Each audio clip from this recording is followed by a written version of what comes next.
Hello, my reading friends. Thank you for visiting my channel, Purple Pebble. Today we are reading Benjamin and Bumper to the Rescue, written by Molly Coxe and photographs by Oliver Tappan. This is a beautiful story for all those kids who love adventure. So let's start reading. Benjamin Middlemouse lived with his mother in a cozy wooden wardrobe in a little boy's bedroom in a large old house. One day, when Benjamin was playing King of the Castle, Mrs. Middlemouse said, "I am going out to do some errands. Benjamin dear, I'll be back by 3 o'clock." But she was not back by 3 o'clock or by 4 o'clock. Benjamin climbed out of the wardrobe and found his friend Bumper, who lived on the bed. "Mom hasn't come home yet. I'm afraid something has happened," he said. "I'll help you find her," said Bumper. "Let's take some supplies in case we run into trouble."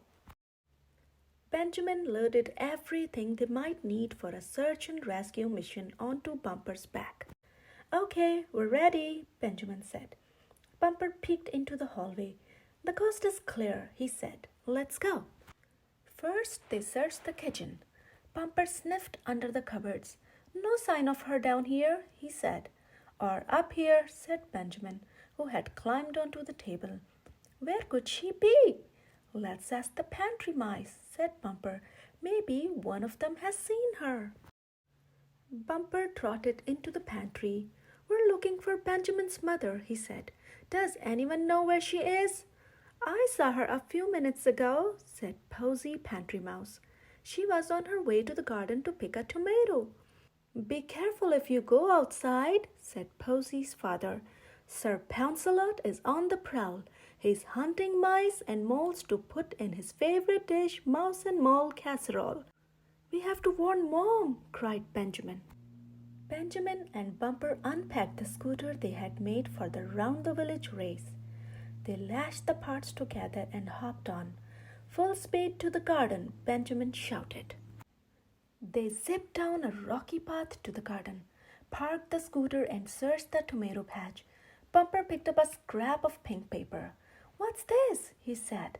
"That's Mom's list of things to get on her errands," said Benjamin. "But where's my mom?" Bumper sniffed the ground to see if he could pick up a scent.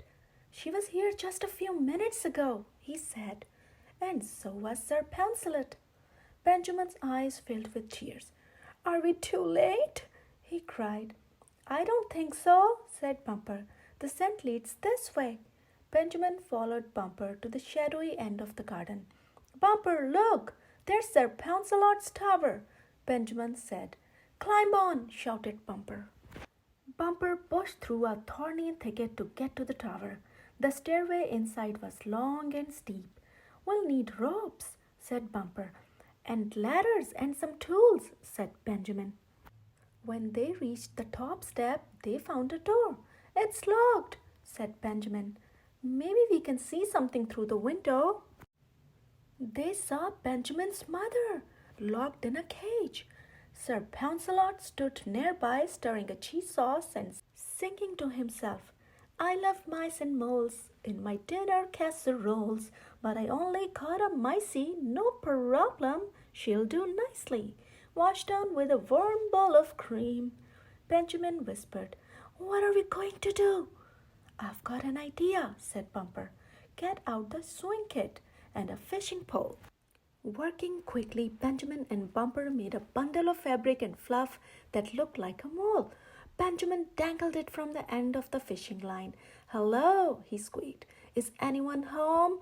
"Who's there?" said Sir Pouncelot.